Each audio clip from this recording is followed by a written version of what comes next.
সকাল থেকে ঢাকা বিশ্ববিদ্যালয়ের বিভিন্ন হলে চলছে উত্তেজনা। নিরাপত্তার কথা চিন্তা করে হল ছাড়ছেন অনেক শিক্ষার্থী। এদিকে বিশ্ববিদ্যালয়ের কয়েকটি আবাসিক হলে ছাত্র রাজনীতি নিষিদ্ধ ঘোষণা করা হয়েছে। কিছু হলে রাজনৈতিক সংগঠনের নেতাকর্মীদের বহিরাগত দাবি করে বের করে দেয়া হয়েছে। তাদের কক্ষে জিনিসপত্র ফেলে দেওয়ার অভিযোগ পাওয়া গেছে। ছাত্রলীগের কয়েকজন নেতাকর্মী জানিয়েছেন তাদের কক্ষে ভাঙচুর চালানো হয়েছে। বেশ কয়েকজনকে হল থেকে বের করে দেওয়া হয়েছে। এখন জন্ম সনদ দিয়ে খোলো বিকাশ স্টুডেন্ট অ্যাকাউন্ট। নিজের বিকাশ নিজে কর।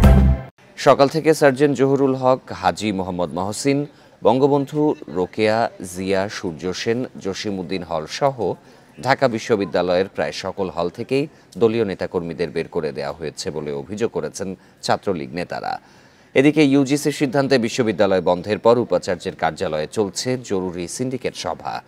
এর আগে শহীদ সার্জেন্ট জহুরুল হক হলে ছাত্র রাজনীতি নিষিদ্ধ ঘোষণা করে কর্তৃপক্ষ। ভোর ৫টায় হলের প্রভোস্ট অধ্যাপক ডক্টর মোহাম্মদ আব্দুর রহিম স্বাক্ষরিত এক বিজ্ঞপ্তিতে এই সিদ্ধান্ত জানানো হয়। এতে বলা হয় হলে কোনো বহিরাগত অবস্থান করতে পারবে না। এছাড়া নিয়মিত শিক্ষার্থীদের সিট বণ্টনের ব্যবস্থা গ্রহণ করা হবে।